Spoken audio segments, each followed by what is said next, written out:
नमस्कार, welcome to JS learning. कैसे हैं आप लोग?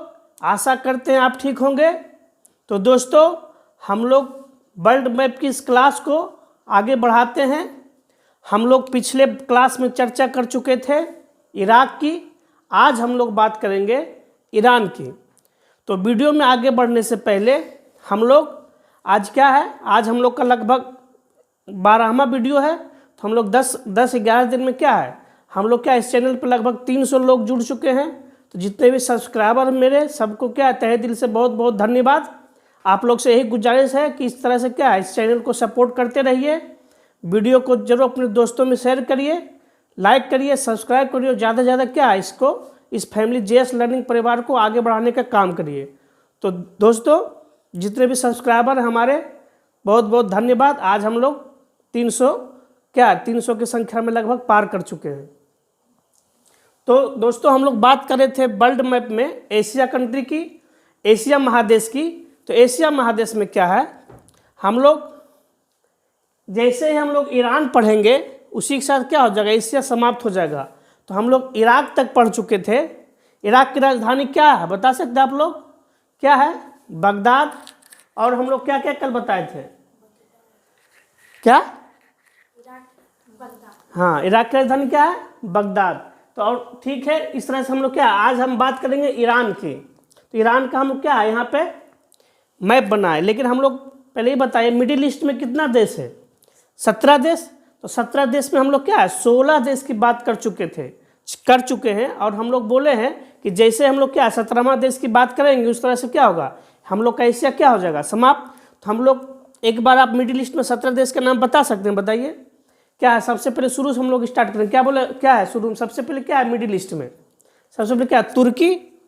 तुर्की, साइप्रस, लेबनान। उसके बाद क्या है? सीरिया, जॉर्डन, मिस्र, फिलिस्तीन, इजराइल। उसके बाद क्या है? Saudi Arab, Yemen, Oman, UAE, Qatar, Bahrain, Kuwait, Iraq और ईरान। इस तरह से क्या है, ये क्या है, 17 देश है। किसमें? मिडिल ईस्ट में। हम लोग 16 देश की बात कर चुके हैं और आज हम बात करेंगे ईरान। और ईरान जैसे ही बात होगा हमारा क्या होगा, एशिया समाप्त हो जाएगा। तो हम लोग एक आपको वोटिंग भी कराए थे दोस्तों, यूट्यूब पे देखिएगा। उसमें हम लोग लिखे हैं कि आप क्या, हम लोग लाइव आकर जैसे हम लोग एशिया जैसे ही ख़त्म करेंगे तो हम चाहते हैं कि उसमें क्या आप लोग क्वेश्चन आंसर करें। जैसे हम लोग जो एशिया पढ़ाए हैं उसे कुछ सवाल करें और आप क्या है उसका जवाब दें लाइव में आकर। तो आप लोग जरूर उससे वोट करिएगा, क्या करना चाहते हैं आप, अभी करें या बाद में करें, एशिया खत्म होने के बाद करें या फिर एशिया यूरोप एक साथ करें। जरूर उस पर क्या करिएगा, आप वोट करिएगा। और कमेंट बॉक्स में लिखने जरूर से जरूर लिखिएगा अपना, मतलब जो भी है आपका, जरूर बताइएगा आप क्या करना चाहते हैं। तो हम लोग आज बात करते हैं ईरान की। ईरान क्या है, मिडिल ईस्ट का एक कंट्री है। और उस एरिया में दोस्तों ईरान मतलब क्या है, एक अच्छा देश है, ताकतवर देश है ईरान मिडिल ईस्ट में। तो क्या देखिए यहाँ पे क्या ईरान का क्या बना है, मैप बना है। तेहरान देखिए क्या है, कहाँ स्थित, ये क्या है, तेहरान, मिडिल ईस्ट। ये ईरान की राजधानी क्या है, तेहरान।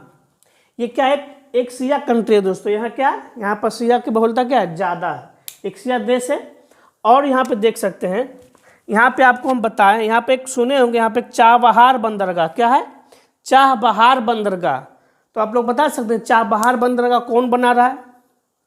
चाबहार बंदरगाह भारत बना रहा है। कहाँ? ईरान में। चाबहार बंदरगाह कौन विकसित कर रहा है? इंडिया, ईरान में। लेकिन ये पूछता है एग्जाम में कि चाबहार बंदरगाह कहाँ स्थित है, तो क्या होगा, ईरान। लेकिन दोस्तों इसमें एग्जाम में पूछ चुका है, पता क्या, चाबहार तो शहर का नाम है, वहाँ पे बंदरगाह बना हुआ है। लेकिन पूछ चुका है कि चाबहार में जो बंदरगाह बना है उस पोर्ट का क्या नाम है। क्या पूछा था? उस पोर्ट का क्या नाम है पूछा था। तो क्या होगा, देखिए यहाँ पे लिख दिए, क्या है, शहीद बहिश्ती पोर्ट। क्या है? शहीद बहिश्ती पोर्ट। ये पूछा था कि शहीद बहिश्ती पोर्ट कहाँ स्थित है, ये पूछा था। चाबहार बंदरगाह कहाँ स्थित है ये नहीं पूछा था।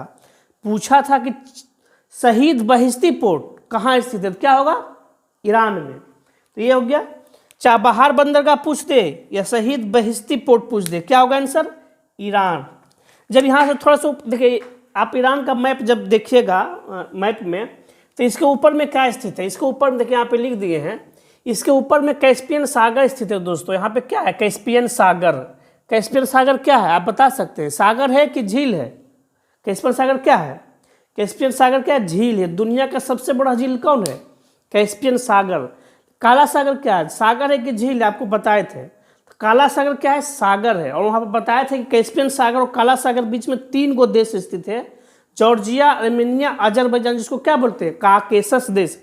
जो भी क्या है, अभी तक जो भी बहुत सारा एशिया हम लोग खत्म करने वाले, लेकिन बहुत सारे लोग अभी की वीडियो अगर यहाँ पे डायरेक्ट आज देख रहे हैं तो प्ले लिस्ट में जाइए और सारा क्या है, एक मतलब सीरियल वाइज वहाँ पे वीडियो दिया गया, आप उसको शुरू से अंत तक देख सकते हैं और पूरा एशिया के बारे में क्या है जानकारी इकट्ठा कर सकते हैं। और ये क्या मैप एक ऐसा क्लास है दोस्तों जिसमें हर एक एग्जाम में आपका क्वेश्चन जरूर से जरूर पूछा जाता है। ज्योग्राफी का क्या आधा सवाल, क्या आधा से ज़्यादा सवाल मैप से रहता है। इसमें क्या मैप ही सिर्फ नहीं, मैप के साथ ज्योग्राफी का भी सवाल क्या इन्वॉल्व रहता है। इसमें मतलब हम देश का बारे में बता रहे हैं। इसमें पर्वत, झरना, झील, पठार, वहाँ पर जो जो चीज़ है अभी सब कुछ क्या धीरे धीरे बताएंगे। तो क्या है यहाँ पे देखिए, जैसे यहाँ पे क्या देखिए, ऊपर क्या है, ऊपर है कैस्पियन सागर और नीचे क्या है, फारस की खाड़ी। आपको कल भी मैप में बताया था। ईरान का पूरा नाम क्या है? फारस। क्या नाम है? फारस। ऐसे लगा यहाँ पे एक खाड़ी है जो जिसको क्या बोलते हैं, यहाँ पे क्या है, फारस की खाड़ी। तो इसी में जब बाहर से जब हम ऊपर बढ़ेंगे तो यहाँ पे एक पोर्ट है। क्या है? एक पोर्ट, उसका नाम है बंदर बसर। क्या नाम है? बंदर बसर। उस पोर्ट का क्या नाम है? बंदर बसर। यहाँ से ऊपर बढ़ेंगे यहाँ पे क्या है, एक पर्वत है। क्या है? पर्वत, जिसका क्या नाम है? जैग्रोस पर्वत। ये भी इंपॉर्टेंट है सवाल, ये दरोगा के एग्जाम में पूछ चुका है। बिहार का जो दरोगा है उसके एग्जाम में ये सवाल आ चुका है दोस्तों कि जैग्रोस पर्वत कहाँ स्थित है। क्या आया? जैग्रोस पर्वत कहाँ स्थित है? क्या होगा? ईरान। अब जैसे जैग्रोस पर्वत से थोड़ा सा राइट हम बढ़ेंगे तो यहाँ पे एक मरुस्थल है। क्या है? एक मरुस्थल, जिसको बोला जाता है दस्त-ए-लूट मरुस्थल। क्या है? दस्त-ए-लूट। दस्त-ए-लूट मरुस्थल कहाँ स्थित है? क्या होगा? ईरान में। क्या होगा? ईरान में। तो इस तरह से हम लोग क्या है, ईरान से सवाल बनने वाला सवाल हम लोग जाने। ईरान के ऊपर क्या है? ईरान के ऊपर कैस्पियन सागर। इसके दक्षिण में क्या है? इसके दक्षिण में है फारस की खाड़ी। फारस ईरान का पुराना नाम है। चाबहार बंदरगाह या शहीद बहिश्ती पोर्ट कहाँ स्थित है? ईरान में। जैग्रोस पर्वत कहाँ है? ईरान में। दस्त-ए-लूट मरुस्थल कहाँ है? ईरान में। इस तरह से क्या है, ईरान में, ईरान से बनने वाले सवाल है। ईरान में क्या है? ईरान में तेल भी है। तेल भी क्या है? ईरान, हम लोग अभी तेल कहाँ से ला रहे हैं? लगभग हम लोग बहुत सारे देश से लाते हैं, लेकिन ईरान से भी हम लोग तेल लाते हैं। तेल का भी भंडार कहाँ है? ईरान में। यहाँ पे ईरान देखिए, यहाँ ईरान का एक जगह है, यहाँ पर अलवसरा क्या है, इराक का एक जगह है, एक कुवैत। ये 3 गो जगह जो है, तीनों सटा हुआ है। ये क्या है? तेल का बहुत बड़ा भंडार है। ईरान का एक जगह, यहाँ पे एक इराक का एक जगह और यहाँ पे कुवैत। ये तीनों क्या है? तेल का बहुत क्या है? बहुत बड़ा भंडार है। तेल अधिक, बहुत ज़्यादा तेल वहाँ से निकलता है। तो इस तरह से हम लोग बात किए ईरान की। अब हम लोग जो बात करने जा रहे हैं वो बहुत ज़्यादा इंपॉर्टेंट है एग्जाम पॉइंट ऑफ व्यू से। ये जो बात करेंगे दोस्तों एग्जाम में बहुत ज़्यादा आता है। इराक और ईरान, सॉरी, एशिया और यूरोप। अब हम लोग बात करेंगे यूरोप की, लेकिन हम लोग ये बात करेंगे एशिया और यूरोप को कौन कौन चीज़ अलग करता है। मतलब कौन सा झरना है जो एशिया यूरोप को अलग करता है, कौन सा झील है, कौन सा पर्वत है, कौन सा नदी है, कौन सा देश है, कौन सा सागर है, ये सब हम बात करेंगे। एशिया और यूरोप को अलग करने वाला क्या है, कौन सा जल संधि है, ये सब हम लोग अब क्या है बात करेंगे। तो आज ईरान के साथ क्या हो गया, एशिया हो गया समाप्त। अब हम लोग बात करने जा रहे हैं यूरोप। तो दोस्तों अब हम लोग जो बात करने जा रहे हैं वो बहुत ज़्यादा इंपॉर्टेंट है और एग्जाम में अक्सर पूछे जाते हैं। हम लोग बात करेंगे एशिया और यूरोप के बीच में क्या है, मतलब एशिया और यूरोप को क्या, कौन कौन सी चीज़ क्या है एक दूसरे को अलग करती है। यहाँ पे देख सकते हैं एशिया और यूरोप लिख दिए, उसको मतलब ये दोनों को अलग करने वाला अगर पूछेगा कि एशिया और यूरोप को अलग करने वाले पर्वत कौन है, सवाल ध्यान से सुनिएगा। अगर पूछे एशिया और यूरोप को अलग करने वाले पर्वत कौन है, क्या होगा, यूराल पर्वत और काकेशस पर्वत। दोनों के बारे में हम आपको बता भी चुके, काकेशस देश, काकेशस पर्वत। तो क्या होगा अगर पूछेगा कि एशिया और यूरोप को अलग करने वाले पर्वत कौन है, तो होगा यूराल पर्वत, काकेशस पर्वत। दोनों कुछ भी हो सकता है ऑप्शंस में। अगर पूछेगा एशिया और यूरोप को अलग करने वाले झील बताइए, तो क्या होगा, कैस्पियन सागर। क्या होगा, कैस्पियन सागर। अगर पूछ दिया कि एशिया और यूरोप को अलग करने वाले सागर कौन है, तो क्या होगा, काला सागर और मरमरा सागर। क्या होगा, काला सागर और मरमरा सागर। और जल संधि पूछेगा तो बासपोरस जल संधि। क्या होगा, बासपोरस जल संधि। आपको सब कुछ बताया गया है, जो भी अगर वीडियो में नए हैं तो वीडियो में प्लेलिस्ट में जाकर सारा वीडियो आप देख सकते हैं, सारा चीज़ आपको क्या होगा, जानकारी हो जाएगा। तो जल संधि अगर पूछेगा तो क्या होगा, बासपोरस जल संधि। और अगर देश पूछेगा कि एशिया को यूरोप से कौन अलग करता है तो क्या होगा, तुर्की। कौन होगा, तुर्की। तो ये जो 5 सवाल है एग्जाम में घूम फिर कर क्या हो आता है कि एशिया और यूरोप को कौन सा देश अलग करता है, तुर्की। कौन सा झील अलग करता है, कैस्पियन सागर। कौन सा सागर अलग करता है, काला सागर, मरमरा सागर। कौन सा पर्वत अलग कर सकता है, यूराल, काकेशस। ये सब क्या है, अक्सर एग्जाम में क्या है, पूछे जाता है। तो अब हम लोग बात करेंगे दोस्तों इसी के साथ क्या होता है, एशिया से जो होता है देश से रिलेटेड जो भी सवाल है, आज क्या एशिया हम लोग खत्म कर चुके हैं। जो भी इससे रिलेटेड पर्वत, पठार, झरना, झील और भी जो भी सवाल है, नदी, ये सब हम एक साथ डिस्कस करेंगे। नदी डिस्कस करेंगे, पूरा वर्ल्ड में कौन सा नदी कहाँ, ये डिस्कस करेंगे। अगर पर्वत डिस्कस करेंगे फिर एक जगह बताएंगे कि सारा पर्वत कहाँ कहाँ पे है। इस तरह से क्या एशिया क्या हुआ, आज खत्म हो गया। और आज हम लोग फिर से स्टार्ट करने जा रहे हैं इसी वीडियो में क्या, अब हम स्टार्ट करेंगे यूरोप की। किसकी, यूरोप की। हाँ तो दोस्तों अब हम लोग बात करेंगे यूरोप महादेश की, यूरोप कॉन्टिनेंट की। हम लोग जानते हैं कि यूरोप कॉन्टिनेंट क्या है, एक डेवलप्ड है, वहाँ का देश क्या है। यूरोप में जितने भी महादेश, यूरोप महादेश में जितने भी देश है क्या है, अधिकतर क्या है, डेवलप्ड देश है। तो हम लोग यूरोप में स्टार्ट करते हैं। सबसे पहले स्टार्ट करते हैं दोस्तों, ये क्या है, 3 देश का हम लोग नक्शा बना है। एक नॉर्वे है, देखिए ये जो बनाया काला काला डॉट से, ये देखिए ये क्या है, नॉर्वे है। ये है स्वीडन, ये क्या रेड वाला क्या है, स्वीडन। और ये जो ग्रीन वाला से किए है क्या है, ये फिनलैंड। और यहाँ पे क्या है, ये यहाँ पे बाल्टिक सागर है, यहाँ पे खाड़ी है। फिनलैंड से इधर क्या है, फिनलैंड के इधर क्या है, रूस। क्या है, रूस। और इसके ऊपर क्या है, नॉर्थ पोल। ये तीनों देश दोस्तों नॉर्थ पोल के लगभग पास में स्थित है, नॉर्थ पोल से थोड़ा सा नीचे स्थित है।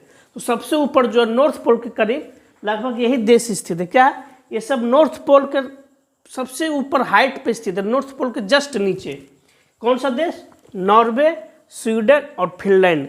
ये 3 देश की बात करेंगे, यूरोप का देश है। हम लोग यूरोप स्टार्ट कर चुके हैं। तो नॉर्वे में क्या है दोस्तों, सबसे पहले हम जानेंगे, ये सब देश से ज़्यादा क्वेश्चन पूछता है लेकिन इससे ज़्यादा इंपॉर्टेंट सवाल है कि इसकी राजधानी कहाँ है। हम लोग बात करेंगे सबसे पहले नॉर्वे की राजधानी। तो नॉर्वे की राजधानी क्या है, ओस्लो। क्या है, ओस्लो। नॉर्वे की राजधानी कहाँ है, ओस्लो। ओस्लो सुनकर आपको एक बात ख्याल आता होगा दिमाग में, देखिए जब कि शांति का नोबेल पुरस्कार कहाँ मिलता है, ओस्लो में मिलता है। आप लोग जानते होंगे, नहीं जानते हैं तो जान लीजिए, शांति का नोबेल पुरस्कार कहाँ मिलता है, ओस्लो में। लेकिन वहाँ क्यों मिलता है, देखिए जब फर्स्ट वर्ल्ड वॉर हुआ था ना, तो दुनिया में बहुत ज़्यादा कोहराम मचा, बहुत ज़्यादा तबाही हुआ। तो ओस्लो में, मतलब ये जो नॉर्वे है, वहाँ के संसद में सबसे पहले पारित हुआ था कि दुनिया में क्या होना चाहिए, शांति होना चाहिए दुनिया में। तो दुनिया में शांति होने का प्रस्ताव सबसे पहले पास हुआ ये नॉर्वे की सांसद से। इसलिए क्या होता है, सांसद जो वहाँ का जो शांति का नोबेल पुरस्कार है कहाँ दिया जाता है, वहाँ की राजधानी ओस्लो में। क्यों दिया जाता है, आपको समझ में आ गया।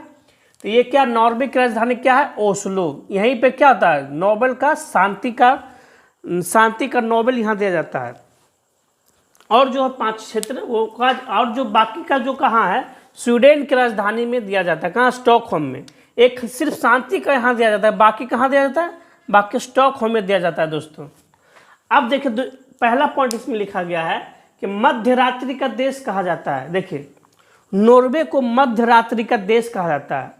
आगे जब ऑस्ट्रेलिया के बारे में पता है, ऑस्ट्रेलिया का प्यासी भूमि का देश कहा जाता है। क्यों कहा जाता है सब हम लोग बताएंगे जब ऑस्ट्रेलिया की चर्चा करेंगे।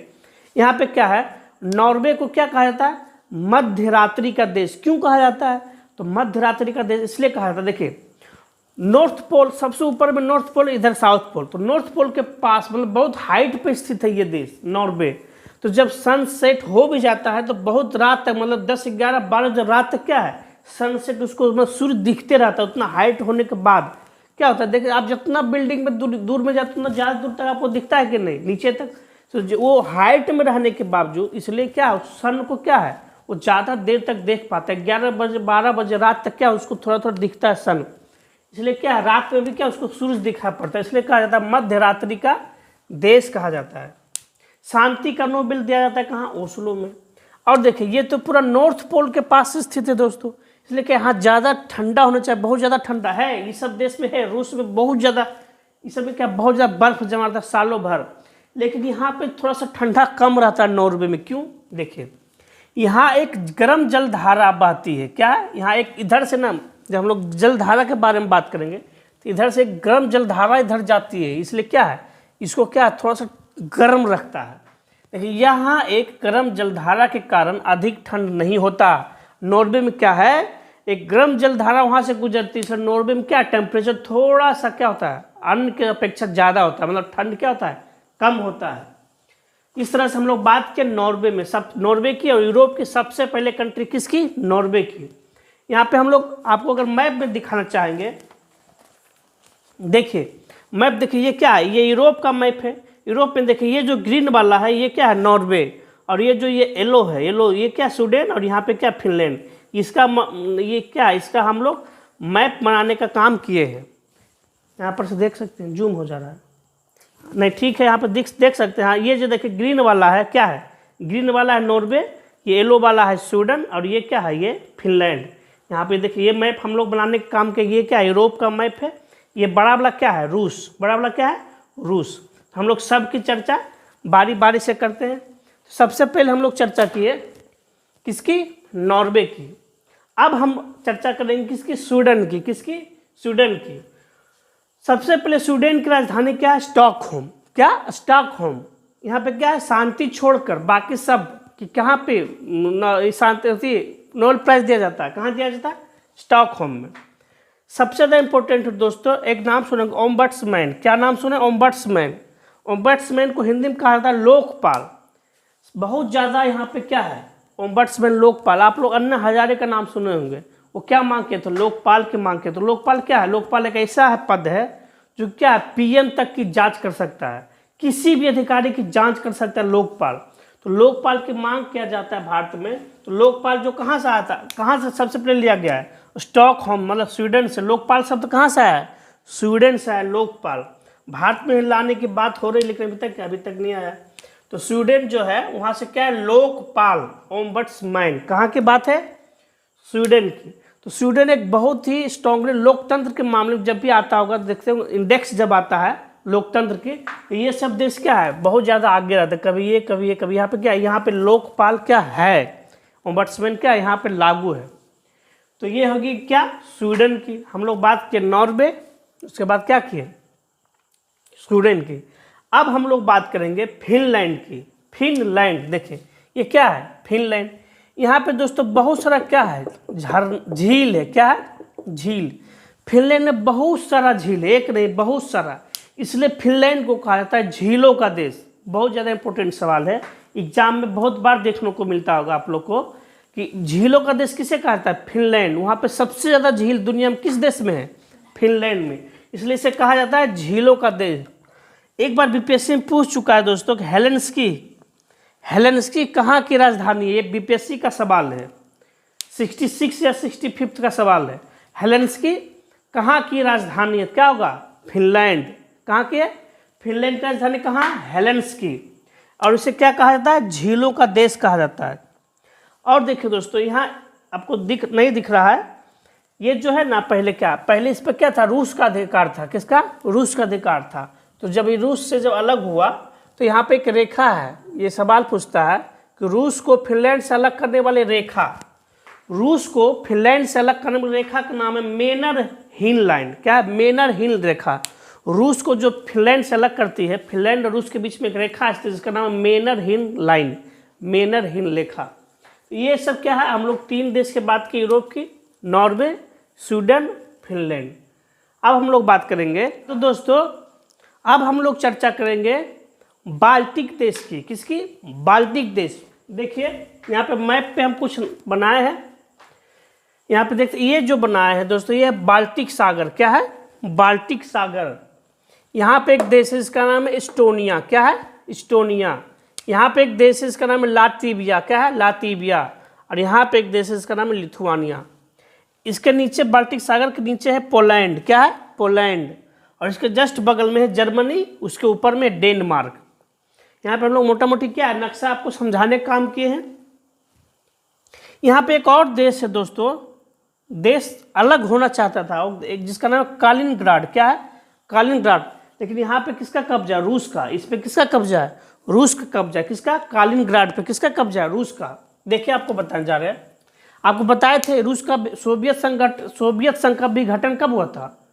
1991 में। कितना देश में? 15 देश में। आपको हम बताएं बार बार, बहुत बार बता चुके हैं 15 देश कि 1991 में 15 देश में सोवियत संघ का क्या हो गया था? विघटन। तो ये विघटन होकर आपको बताए थे कि ये 3 देश एस्टोनिया, लातविया, लिथुआनिया, ये भी क्या है? सोवियत संघ से ही टूटा था। और ये चूंकि ये बाल्टिक सागर के नज़दीक स्थित है, बाल्टिक सागर के पास स्थित, इसलिए इस तीनों देश को क्या बोलते हैं? इस तीनों देश को बोला जाता है बाल्टिक देश। क्या बोला जाता है? इस तीनों को बोला जाता है बाल्टिक देश। क्या? बाल्टिक देश बोला जाता है दोस्तों। तो आपसे सवाल पूछता है, सवाल ये सवाल यूपीएससी 2014 या 15 में आ चुका है कि इनमें से कौन सा बाल्टिक देश नहीं है। क्या पूछा था? इसमें कौन सा बाल्टिक देश नहीं है? इसमें ऑप्शन था एस्टोनिया, लातविया, लिथुआनिया और पोलैंड। क्या होगा आंसर? क्या होगा? पोलैंड। पोलैंड क्या बाल्टिक देश में नहीं आता है। बाल्टिक सागर ये तीनों देश है, एस्टोनिया, लातविया, लिथुआनिया क्या है? बाल्टिक देश कहलाते हैं। ये भी कह रहा था कि हम भी अलग हो जाएंगे, ये भी अगर ये होता तो ये भी बाल्टिक देश होता, लेकिन क्या है रूस बोला अगर तुम अलग हो क्या यहाँ परमाणु बम फोड़ देंगे कालिनग्राड पे। तो क्या बोला? हम नहीं अलग होंगे। इस पर क्या कब्जा है? आज भी क्या है? रूस का ही कब्जा है। किस पे? कालिनग्राड पे। यहाँ पे एक अलग देश है। इस तरह से हम लोग बात की क्या बाल्टिक देश की। बाल्टिक देश में कितने देश? 3 देश, एस्टोनिया, लातविया और लिथुआनिया। अब हम लोग देखिए यहाँ पे एक और चर्चा करेंगे दोस्तों।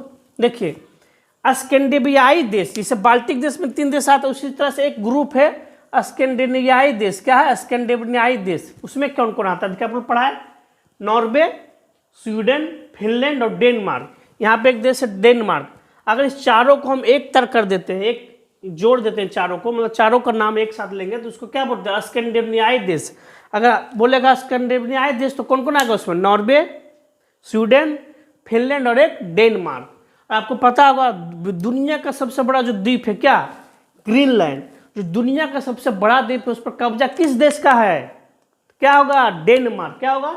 डेनमार्क। डेनमार्क एक छोटा सा देश है, लेकिन दुनिया का सबसे बड़ा जो द्वीप है ग्रीनलैंड, उस पर किसका कब्जा है? डेनमार्क का है।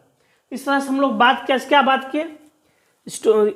एक ईरान की और कुछ यूरोपीय देश की।